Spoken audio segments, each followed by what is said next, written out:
Having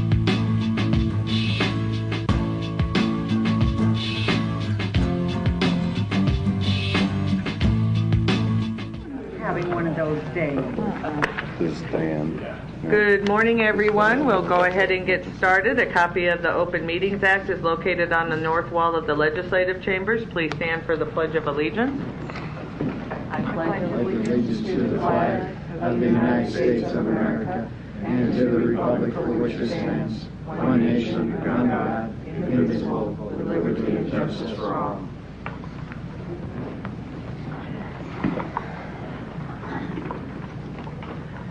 We'll begin with the agenda for the Douglas County Board of Equalization. Roll call, please.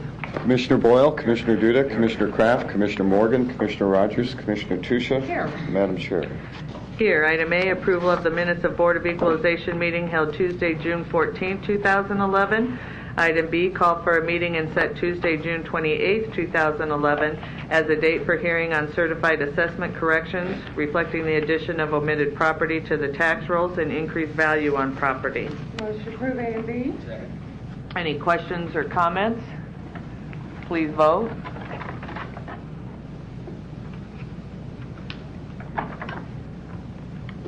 Motion passes. Citizen comments. Is there anyone in the chamber wishing to speak to the Board of Equalization about an item not on the agenda? Seeing none, we'll move to resolutions. There's 3. Motion approve and adjourn. Second. Any questions or comments on the resolutions? Please vote.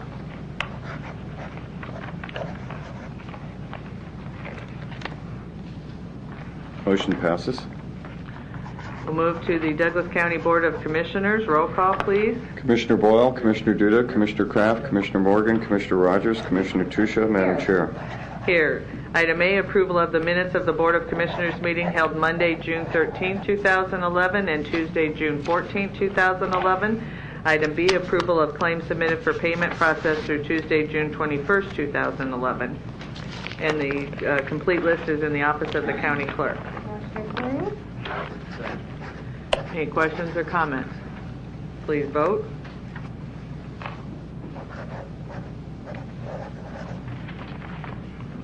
Motion passes.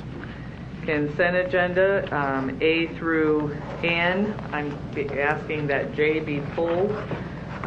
So there's a total of 13 items. Motion approved. Second. Any other questions on the consent agenda? Please vote.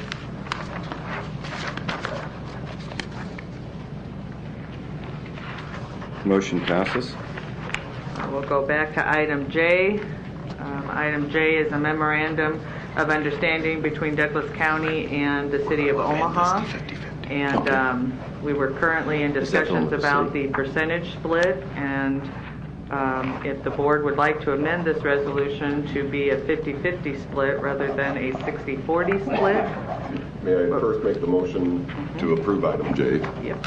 Second. Now I would like to offer an amendment that it be at a 50-50 split with the city. Second. Are there any other questions or comments? Commissioner Boyle? Yes, I refresh my memory what we started out at. Was it 50. Well, it started out at 80-20. Right. And we basically said that's not even a starting point. 60-40 was the starting point in our opinion.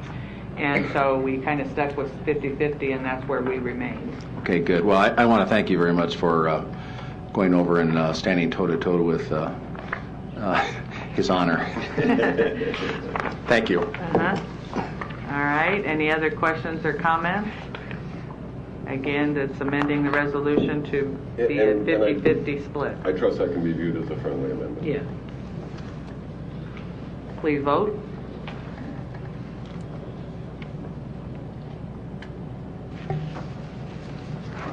Motion passes. We'll move to citizen comments. Is there anyone in the chamber wishing to speak to the Board of Commissioners about an item not on the agenda? That's good. Seeing none, we'll move to presentations. We have a MAPA presentation to update us on various transportation planning activities at the Metro Area Planning Agency, and this was asked to be put on by Commissioner Boyle. Did you want to make any introductory remarks? Well, yes, I do. A presentation was made to us, I don't know, 2 or 3 years ago on when MAPA was putting this out for bid, or not bid, but some kind of procedure, and we approved it. And one of the interesting things that came back that really caught my eye was that apparently taxpayers were asked if they preferred a great big concrete loop going around through Council Bluffs and Washington County and Cherry County and wherever it was they were going with this thing, paving this big freeway around the area, metropolitan area, or if they preferred improved public transit. And it was, I think, about 52% for the big concrete deal, a big freeway all the way around the metropolitan area. And then almost, I think 48% preferred better public transit. And I just am very much in favor of the public transit. As time goes on with gasoline prices hitting $4 and slipping back down and going back up, and I just think we need to get a big dose of reality, my personal opinion is, and pay attention to the public transit portion of it, and I hope that MAPA has. I read in the paper they were offering presentations, and I thought it'd be nice if we heard about it. So that's why I asked you to contact MAPA and see if Paul would come down. So that's what we're here for, I hope. Thank you. My name is Paul Mullen. I'm the Executive Director with the Metropolitan Area Planning Agency. I have a number of different things that I can update you on. One of the things I think that caught your eye was the fact that we're out for public comment on our draft Transportation Improvement Program for fiscal years 12 through 17. Just for your information, a couple of the key projects in there are 144th Street from just north of Dodge, Blondo, just south of Blondo to from, I guess, Blondo to whatever it stops south of or just north of Dodge. We also have 156th Street from Pepperwood to Burdette. There's a couple of Department of Roads projects also in there. And one other thing that we have in our TIP, I guess, Commissioner Boyle, with regard to your comment on transit, we did flex some highway money to buy somewhere between 6 and 8 compressed natural gas buses for Metro Transit in this particular TIP. There were funds available for projects, and that was one that was decided that it'd be a good idea to do some testing on how the CNG buses would operate, and to see if Metro can get some benefits from the cost savings in that. A couple of others, and one of the things that you mentioned was our Beltway study that we did. And yes, we did do some surveys on that about what it is people would prefer to see. That was completed in March of 2010. I have copies if you're interested in receiving it. And the conclusions in that were threefold. Number one, there is a potential for need for a beltway sometime in the future. Now, who said that? The results of the study. Was it citizens or people who sell concrete, or who said that? It was the consultants came up with that conclusion based on the travel demands. And who are the consultants? The consultants for this was HDR and Felsberg, Holton, Ulevig. Okay. And they're in the business of designing highways, right? Yes, they also design other transit facilities too. But well, I haven't heard much about the transit facilities. Maybe you can talk about that when we get to that. Well, okay. Number one, that's one of the conclusions. There are two other important conclusions, and I'll get to those of why and how that's important, I think, to my presentation today. The other thing is we did some simulations of different urban forms, different land uses.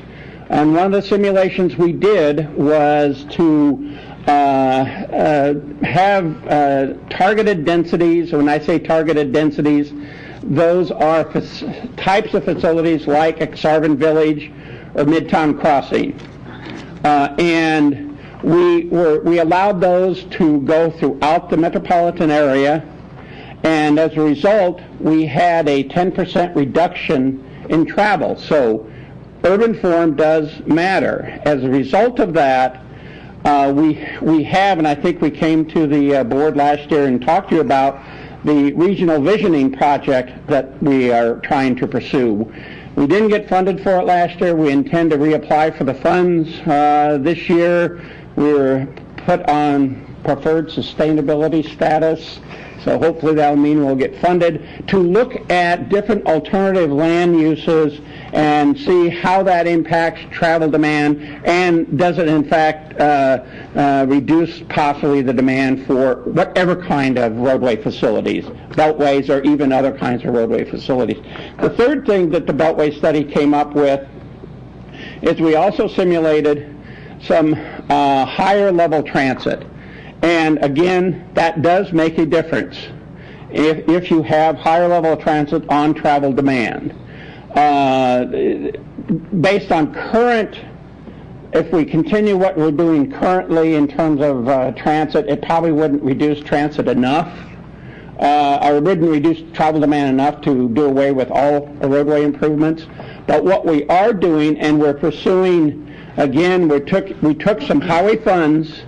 We took some highway funds and flexed that to do a regional transit study, and we're in the process of going out for proposals to actually determine what that regional transit demand is and how can we design a transit system that better serves those comments that we got in our Beltway study to provide a better transit system in the metro area.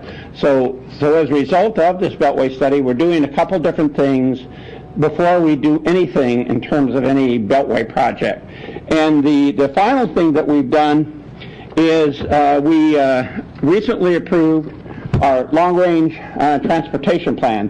This is the full version, 238 pages or something. I do have a one-page back-to-back summary. If you want to have it, I can give it to the clerk, and it talks about the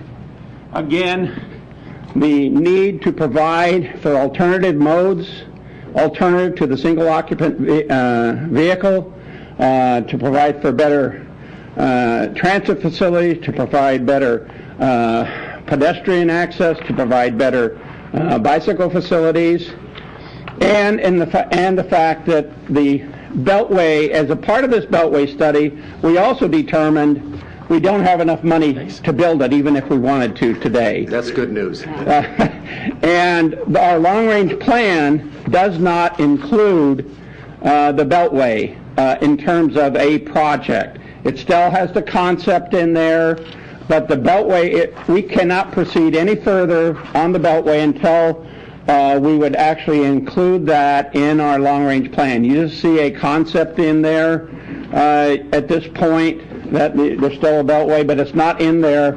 We cannot do the next phase of a Beltway in terms of a beginning any environmental work, and we don't think we need to, because we need to complete this regional vision study, and we also need to complete this regional transit study to know for sure how much that potentially can change the travel demand for the future, which would impact whether or not we would need some kind of a freeway facility in the outer loop.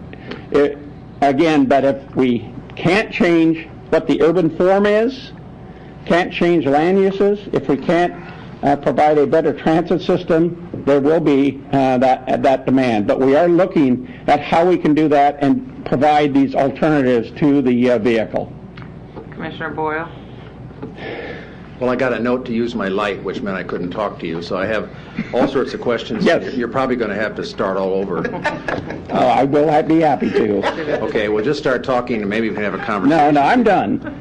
Maybe you are, but anyway, I have I'm questions done about talking. You can. I'll what's answer regional questions. vision? Yes. What is regional vision? The regional vision is to bring all of our communities together to try to determine what should we look like 50 years from now. In what way? Transportation? Transportation, housing, environment, the urban form.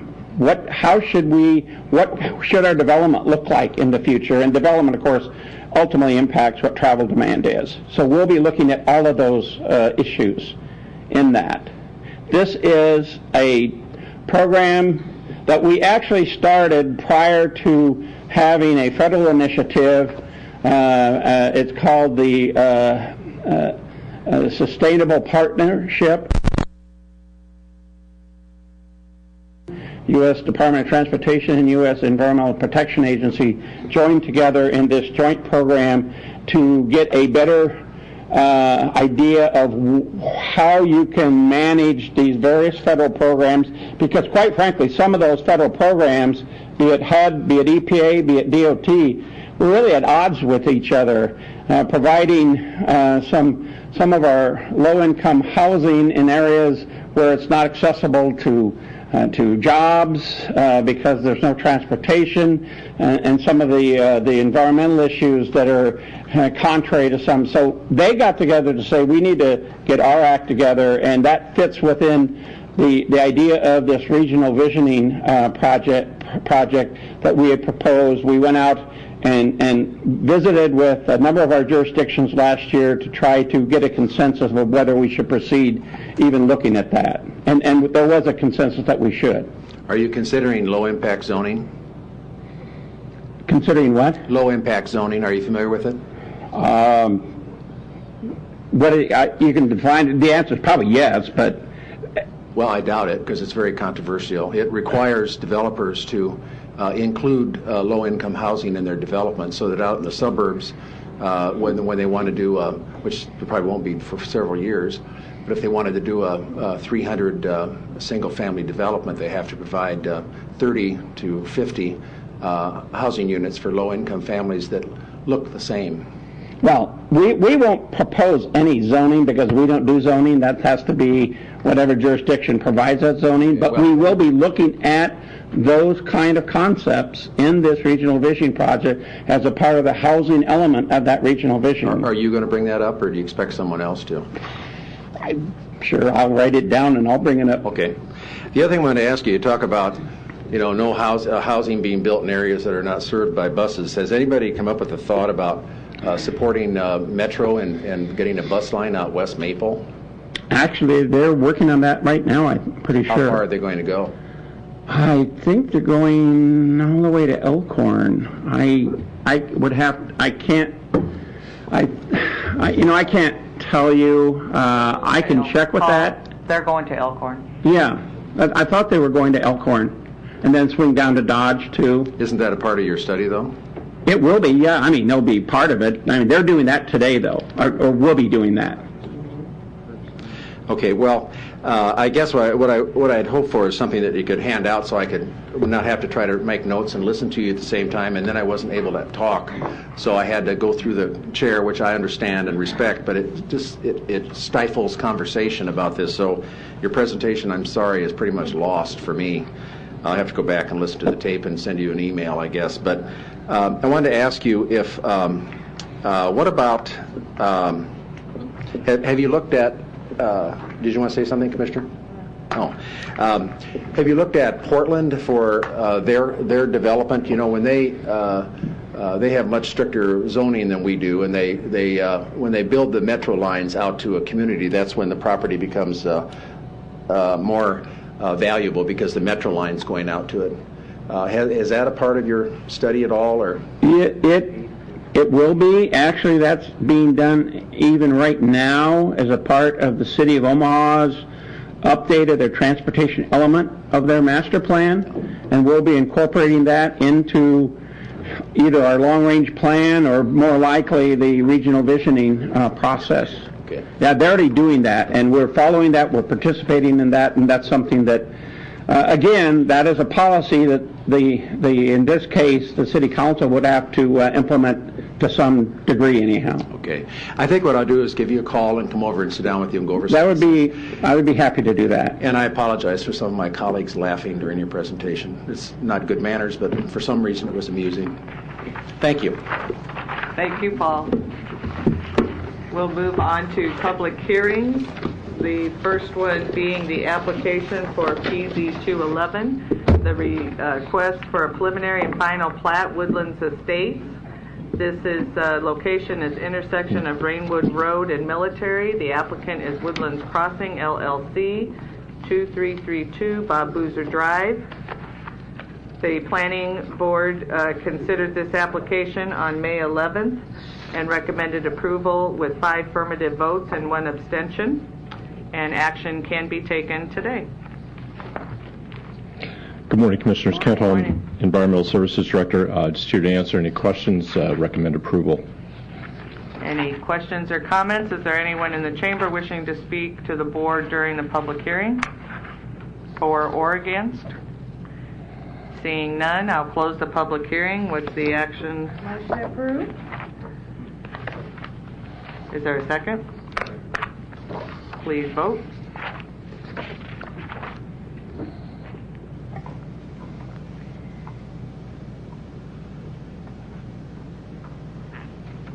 Motion passes. Item B, sale of surplus land in King Lake, and I'll have Diane Carlson give us a little bit of a background on this one. Diane? Thank you. The reason for this public hearing is to determine whether or not the county wants to declare as surplus some land that's located in King Lake that the county currently owns. The lots are lots 1406 through 1461 in the King Lake addition. This was land that was purchased by the county back in 1974 in the amount of $2,000, and the purpose of buying it was to dedicate it to the public as a public park. It's approximately 2.5 acres, and there's a legal description and an aerial view of the land in your packet. But since that time, the land has not really been developed in any way as far as we're aware as a park. And so the issue arose whether the county should declare it as surplus because it's not, to say it's not going to be used as public purposes anymore, declare it as surplus and sell it at an auction to the highest bidder. And so the question was asked of our office what that process is, and this is the first part of that process, which is to have a public hearing, determine whether or not the county board does in fact want to declare the property as surplus, and then take any input from the public as far as making that determination, and also with respect to what the fair market value of this property may be. And then if the board is so inclined to declare it as surplus, then the next step would be to publicize the sale and have an auction. Okay. Commissioner Boyle? Do you have you looked at the deed or something, whatever it was that the county did that, are we able to sell dedicated parkland? Yes, and that's, the statute itself talks about if there's property that's being used for public purpose, then you have to go through a process to determine whether or not. I understand that, but I think this rises to a higher level. I think when you dedicate land for a park, I think it's impossible to sell it. I mean, I don't know what that's why I asked what it says. Whoever we bought this from, it probably would say dedicated, forever and I don't know that. Well, that's what I'd like to see it. And I do have copies of the deeds. I understand it wasn't a situation where it was donated to the county for a particular purpose. It was actually purchased by the county. Right. And I think the intent at the time was that they would use it for a public park. But it's not the situation where someone donated to the county and wanted it to be used in a certain way. So that might be the difference. But we can certainly look into that issue. It's not something that we researched. It was presented to us as, what do we do to declare this as surplus property? So. Well, the reason I ask is that parts of, when we lived over by UNO, there were people who wanted to pave the ravine and turn it into a multi-level parking lot, and there were areas there that were actually purchased by the citizens, bond issues. There were parts that were donated to form Elmwood Park, and none of it went to the U.S. Supreme Court. You couldn't do anything with dedicated parkland. And so I don't know, I'm really curious to read if the deed contains language, and if we're referring to it as dedicated parkland, I mean, what's next, Heflinger Park? I mean, if we dedicate parkland, it's dedicated land, and I don't know how we can dispose of it. I understand the whole thing about surplus property, declaring things, you know, if that sort of thing, but to me, this is not what this is. So in short, what I like to see is the actual deed where we bought it from somebody, or whatever we said, and that'd be useful to me anyway. Well, I have all the paperwork here. Okay, I'll come up and look at it. Okay, and I don't know if you want to continue with the public hearing to take any testimony from anyone who's here to talk about it, and then we can always continue the public hearing. There's really no rush. The problem is, once you do declare it surplus property, then you have to hold your sale within 2 months. So, right. Well, I think if people are here to talk about it, we ought to hear them, so they don't have to come back.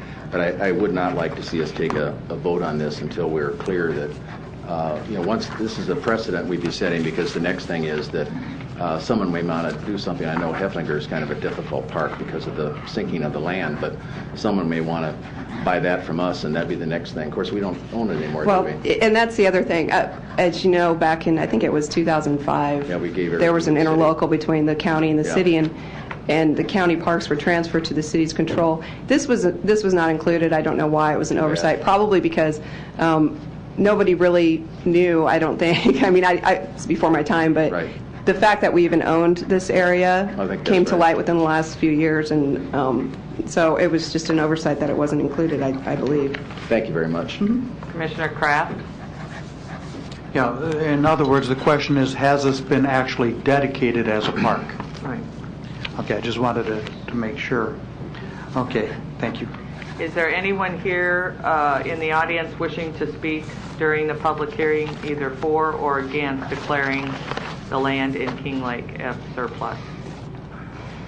If not, I will keep the public hearing open until next week, and we'll get these questions answered, and then have the action item again back on the agenda for next week. Any other questions or comments on that public hearing?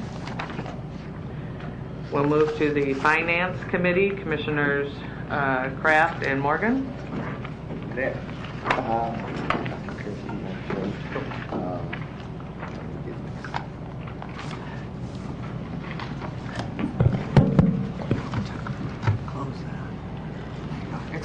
Okay.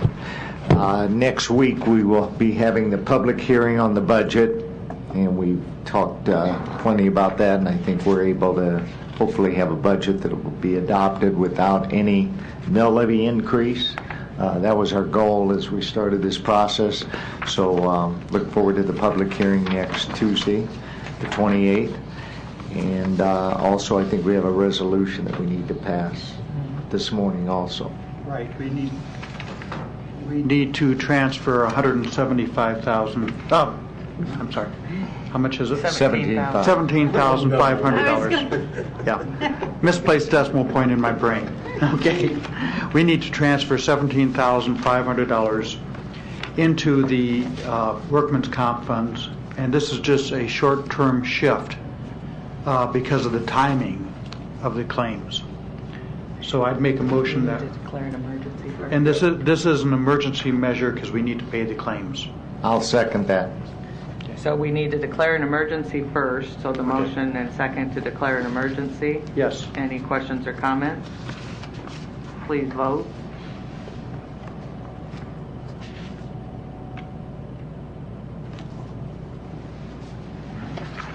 Motion passes.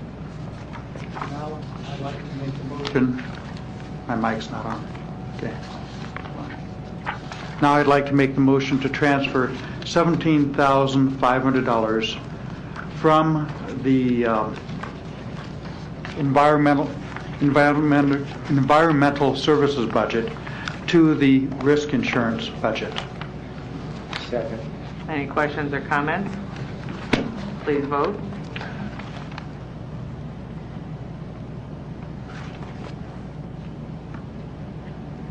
Motion passes. Anything else on the budget? Okay. Next, we'll move to Child and Youth. Commissioner Rogers, you have a couple of resolutions? Yes, Madam Chair. One is a continuation from last week, as mentioned. We were going to do a three-week process last week. There was some amendments suggested. And if you note in your resolution, if you look at the third whereas, the second bullet point was recommended by the chair last week, and that is included. And there is a last, the last resolved at the bottom was a change at the second look that I included, which includes the months of quarterly reporting. So there will be one more week next week. And again, if I wanted to make sure that there was adequate time for anybody to have any option to say anything next week. There will still be another chance, and my hope is to take a vote on it next week. I'd like to note that also next week there will be one of the contracts that will be coming forth for renewal, and Rick has had some conversation with that contract. That contract will include these changes pending what happens, and they've come to agreement with that. So unless anybody has any changes, we'll just proceed with next week. You don't want to vote on these today? No, I want to make sure there's no excuses for somebody to say they haven't had a chance to put their input on it. So, I'd like to leave it open one more week and pass it at the end of the year so it takes effect. Okay. Okay. With that, the third one is basically a resolution we've passed before, but there's been some changes, and it's in regards to now that the JDAI committee is functioning, there's some recommendations that have come forth, and one of them is just to change one of the committees, change the name of it. There was a detention committee. It's going to be changed to an overall collaborative, and what the hope is from this resolution is that those partners that are involved, we're going to ask for similar resolutions. So if it's passed here, we're going to work with the city to get it passed. The Omaha Public Schools and as surrounding school districts in the county, as we grow to them, we'll extend it to them also to be on record as being involved in the process. So with that, I'd like to move that, moving of item 3. Is there a second? Second. Any questions? Please vote. For me. Thanks. I've got this. I need the guts. Motion passes. We'll move to the Criminal Justice That's okay. That's okay. Committee. Commissioner Boyle, there's one item on the committee. Okay. Yes, there is. We had a, thank you, Commissioner Duda. We had a really very good committee hearing, discussed all of these programs that are in place over corrections, and they're in your folder, includes the Jericho Counseling contract, and I'm at a little bit of a loss because my computer's not working, so that was one of them, and the I suppose we should consider these separately. Is that the wish of the chair? All together? Okay, and then the second was the Women's Center for Advancement Incorporated. I believe that was the second one. And the third one is the Life Skills of Nebraska, Inc. as a contractor. I hope that you've all had a chance to look at those contracts and see what they're performing for us. It is all of those are really good programs, and they're right in line with our desire to try to frankly offer some assistance to people who are incarcerated, even short term. It can make a huge difference. So I would move the approval of all 3 contracts. Second. There's actually, Commissioner Boyle, there's Jericho's Women Advancement, Life Skills, Family Connections, and McCullough I missed Counseling and Recovery. So that was the last one. And Daniel Whitehead. And Daniel Whitehead. Well, okay, I thought I thought Daniel Whitehead was a person. I didn't know. Okay, got Okay. it. All right. Thank you. Okay. Any other questions or comments? Please vote.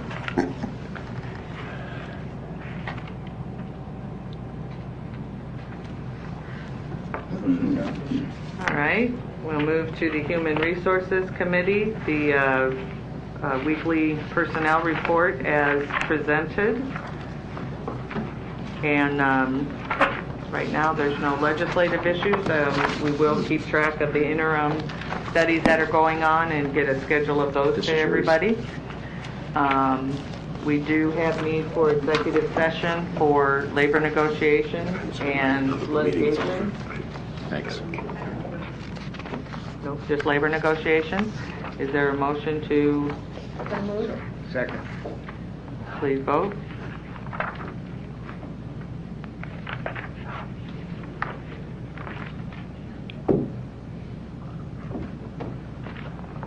Madam Chair. Motion passes.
Yeah, because then she asked about, And I saw you. yeah, so I don't know who's all going to be here.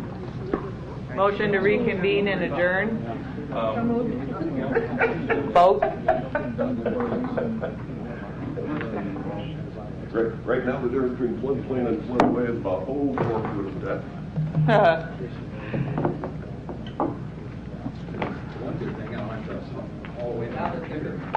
Motion passes.